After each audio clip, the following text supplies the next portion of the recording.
যারা রক্ত দিয়েছে, যারা জীবন দিয়েছে, যারা আহত, যাদের চোখ জীবনে আর কোনোদিন তাদের জয়লাভের পরে সেই বাংলাদেশ দেখবে না তারা।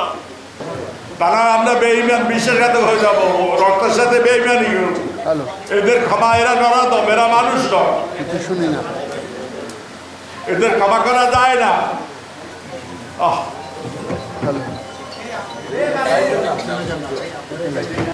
নাগরিক পুরুষ মহিলা সবার বাধ্যতামূলক সামরিক ট্রেনিং হওয়া উচিত, অথবা তাদের নাগরিকত্ব বাতিল, যারা থাকবে না তাদের নাগরিকত্ব বাতিল করা উচিত।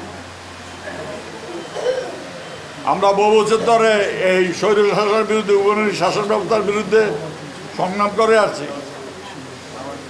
শাসন ব্যবস্থা বদল, সংবিধান সংস্কার, শাসন ব্যবস্থা সংস্কার, গণপ্রশাসন, জনগণের শাসন কায়েম করার জন্য সংস্কার। এই যারা রক্ত দিয়েছে, যে শিশুরা যাদের লাশ পড়িয়ে দিয়েছে, যাদের বৃদ্ধ লাশের উপর গুলি চালিয়েছে, তারা কি রক্ত দিয়েছে নির্বাচনের জন্য?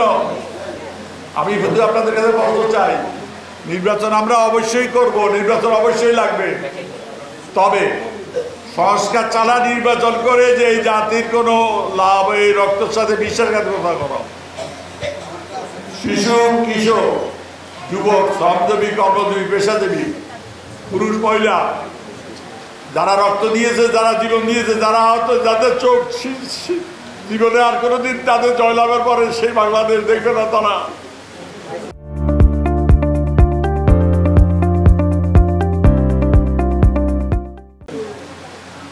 আহত শত শত, নিহত শত শত,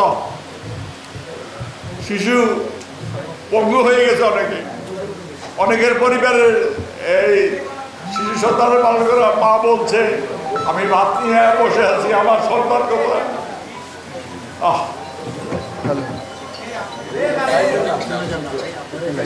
আপনারা বলেন, তারা আমরা বেঈমান বিশ্বাসঘাতক হয়ে যাবো, রক্তের সাথে বেঈমানি। এদের ক্ষমা এরা নরাদম, এরা মানুষ নয়, শুনি না, এদের ক্ষমা করা যায় না। আমার বক্তব্য না, আজকে পরিষ্কার বলতেছি, এই নিয়ে বিতর্কের কোনো সুযোগ নেই।